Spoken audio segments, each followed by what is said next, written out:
আগামী 25 তারিখে ইনশাল্লাহ আমি দেশে চলে যাচ্ছি। এভাবেই দেশে ফেরার কথা নিজে জানান দিচ্ছেন বিএনপির ভারপ্রাপ্ত চেয়ারম্যান তারেক রহমান। তিনি বলেন, আপনাদের সাথে বহুদিন ছিলাম, প্রায় 17-18 বছর আপনাদের সাথে ছিলাম, বাট আগামী 25 তারিখ ইনশাল্লাহ আমি দেশে চলে যাচ্ছি। নিজ মুখে এমন ঘোষণার পর উচ্ছ্বাসে মেতে ওঠেন নেতাকর্মীরা। এদিকে তারেক রহমানের দেশে প্রত্যাবর্তন উপলক্ষে তার জন্য বাসভবন ও দলীয় অফিসও করা হয়েছে প্রস্তুত। 16 ডিসেম্বর মহান বিজয় দিবস উপলক্ষে যুক্তরাজ্য বিএনপি আয়োজিত এক আলোচনা সভায় তারেক রহমান এই ঘোষণা দেন।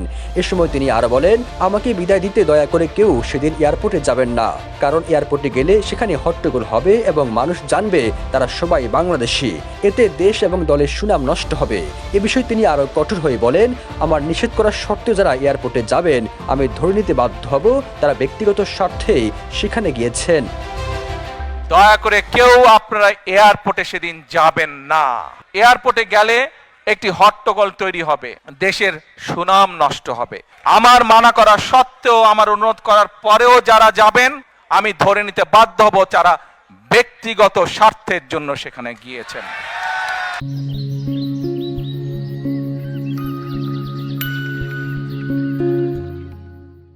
যুক্তরাজ্য বিএনপির এই আলোচনা সভায় তারেক রহমান আরো বলেন, 2024 সালে গণ আন্দোলনের অর্জন কোনো একটি দলের নয়, এটি বাংলাদেশের জনগণের দীর্ঘদিনের লড়াইয়ের ফল। মানুষ ভয়ভীতি উপেক্ষা করে রাজপথে নেমে এসেছিল বলেই ফ্যাসিবাদের পতন হয়েছে। আন্দোলনের সফলতা একটি অধ্যায়, কিন্তু সেই বিজয় ধরে রাখা আরো কঠিন।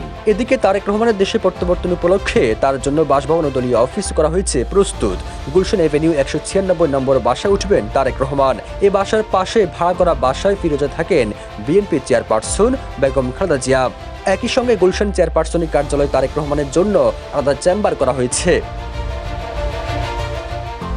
এছাড়া গুলশানে আরেকটি বাসা ভাড়া নেওয়া হয়েছে, যেখান থেকে জাতীয় সংসদ নির্বাচনের যাবতীয় কার্যক্রম পরিচালনা করা হবে। 16 ডিসেম্বর এক সংবাদ সম্মেলনে এই তথ্য জানিয়েছেন তারেক রহমান উপদেষ্টা মাহাদি আমিন। সবুজ আলম, নিউজ ডেস্ক, ইত্তেফাক।